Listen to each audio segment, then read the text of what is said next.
লালমনিরহাটের বুড়িমারি স্থলবন্দরে দীর্ঘদিন ধরে লোকালয়ে প্রকাশ্যে মেশিন দিয়ে ভাঙা হচ্ছে পাথর। ভাঙা পাথরের ধুলায় সিলিকোসিস নামের প্রাণঘাতী রোগে আক্রান্ত হচ্ছেন শ্রমিকরা। গত 7 বছরে এই রোগে আক্রান্ত হয়ে মারা গেছে 30 শ্রমিক। চিকিৎসকরা বলছেন, জনবসতি এলাকায় এভাবে পাথর ভাঙার শুধু শ্রমিকরাই নয়, মারাত্মক স্বাস্থ্য ঝুঁকিতে আছে এলাকাবাসী ও স্থলবন্দর দিয়ে চলাচলকারীরাও।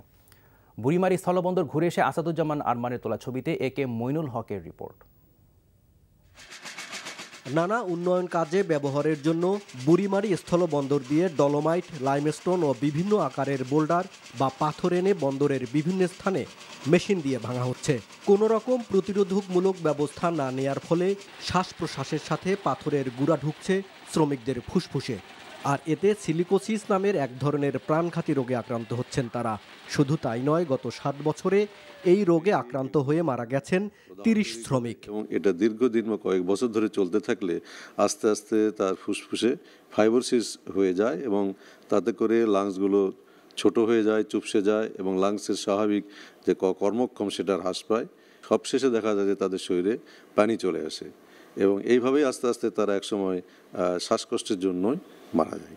উন্মুক্ত স্থানে পাথর ভাঙার ফলে পরিবেশের যে ক্ষতি হচ্ছে তা দেখভালের জন্য রংপুর সহ কয়েকটি জেলার দায়িত্বপ্রাপ্ত পরিবেশ অধিদপ্তরের কোনো কর্মকর্তা ক্যামেরার সামনে কথা বলতে রাজি হননি। জীবনের ঝুঁকি জেনেও শুধু অভাবের তাড়নায় এ কাজ করছেন শ্রমিকরা।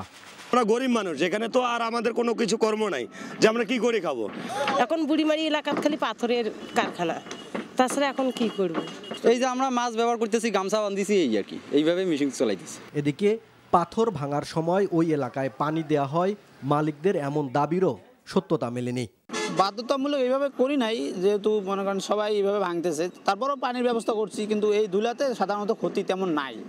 জনবসতিপূর্ণ এলাকায় পাথর না ভেঙে এর জন্য নির্দিষ্ট এলাকা নির্ধারণ করে দেয়া এবং একই সাথে শ্রমিকদের যথাযথ নিরাপত্তার কথা বলছেন বিশেষজ্ঞ চিকিৎসক সহ স্থানীয়রা। NTV news desk.